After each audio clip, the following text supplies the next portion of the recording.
আপনি কি দিন দিন লেজি হয়ে পড়ছেন? আপনার মধ্যে কি জড়তা দেখা দিচ্ছে?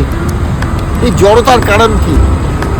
এই জড়তার কারণ হলো আপনার হরোস্কোপে বা আপনার নিউমোরোস্কোপে শনি গ্রহটা বিচলিত হয়ে আছে, অ্যাফ্লিক্টেড হয়ে আছে, অশুভ হয়ে আছে। কি করে বুঝবেন?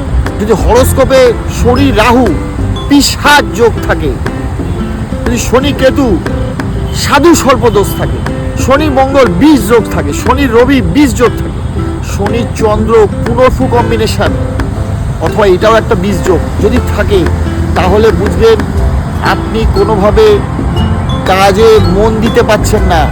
যদি শনি লগ্নে থাকে আপনাকে জড় বুদ্ধি তৈরি করবে, অর্থাৎ জড়তা আনবে, হাড়ে ব্যথা, কাজ করতে চাইছেন না, ব্যথা হচ্ছে খুব।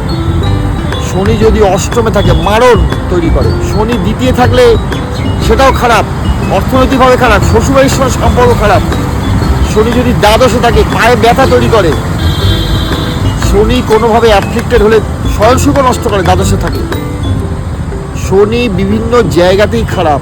পঞ্চমে থাকলে সন্তানের জায়গায় খারাপ, প্রতিভা অনেক, সন্তানের জায়গায় বিঘ্ন ঘটায়। শনি যদি কোনোভাবে একমাত্র স্বক্ষেত্রে থাকে বা উচ্চস্থ থাকে বা তুঙ্গস্থ থাকে, তাহলে ডেফিনেটলি শনি ভালো হবে। শনি যদি সাপোর্টিভ প্ল্যানের সঙ্গে যুক্ত থাকে, যেমন শনি যদি বৃহস্পতির সঙ্গে যুক্ত থাকে অথবা বৃহস্পতি দ্বারা দৃশ্য থাকে, তাহলে সেই শনি শুভ ধরে নেওয়া হয়। অবশ্যই বৃহস্পতিটা ভালো ডিগ্রিতে থাকতে হবে। এটা হচ্ছে ন্যাটাল চার্টে, অর্থাৎ চার্ট নাম্বার 1, যেটা D1 চার্ট বলা হয়। এই শনি যদি কোনোভাবে অ্যাফ্লিক্টেড হয়, নিউমোলজিতে যদি 8 সংখ্যাটা বেশি থাকে অথবা একদম না থাকে, তাহলেও শনি অ্যাফ্লিক্টেড হয়। তাহলে মানুষ কিন্তু লেজি বোঝায়, কোনোভাবে লেজিনেসটা, অলসতা আসবেই, অলসতা দূর করতে হবে, প্রপার রেমেডি দিতে হবে। ধন্যবাদ, থ্যাংক ইউ।